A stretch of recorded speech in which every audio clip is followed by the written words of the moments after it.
This is Wesley College in Dover, Delaware, and we are here for Delaware Law Enforcement Crisis Intervention Training.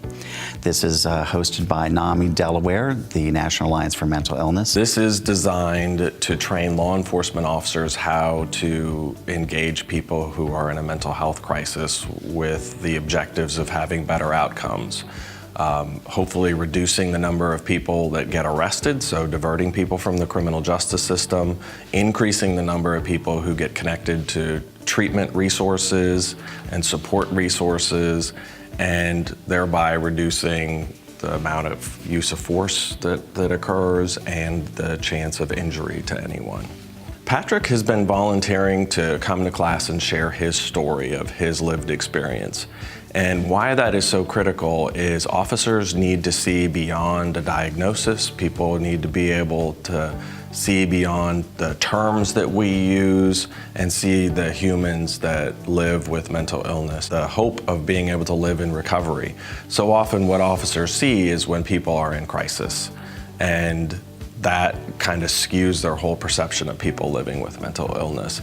So often officers leave here feeling like they have a much greater understanding of what it's like for people to live with mental illness and increased sensitivity to what they're experiencing. We're in fight or flight mode, and we're terrified, completely. I had issues with encountering police force when I was hearing voices and seeing visions. Luckily for me, that was not a lifelong diagnosis. I had so much going on inside my head and in front of me and hearing stuff that all I was really trying to do was sort out what's right and what's wrong, what's real, what's not. And I'm sure many of you encounter this in your work. Earlier in the week, we did an exercise called Hearing Distressing Voices. It was developed by Dr. Patricia Deegan, who lives with schizophrenia and has had auditory hallucinations. Every officer got an MP3 player. Every officer got an opportunity to hear those distressing voices while we put them through simulated exercises to let the officers know what it's like when you're experiencing something so distressing if people are not sensitive to you and they're not mindful of you may be distracted or you may be experiencing a crisis.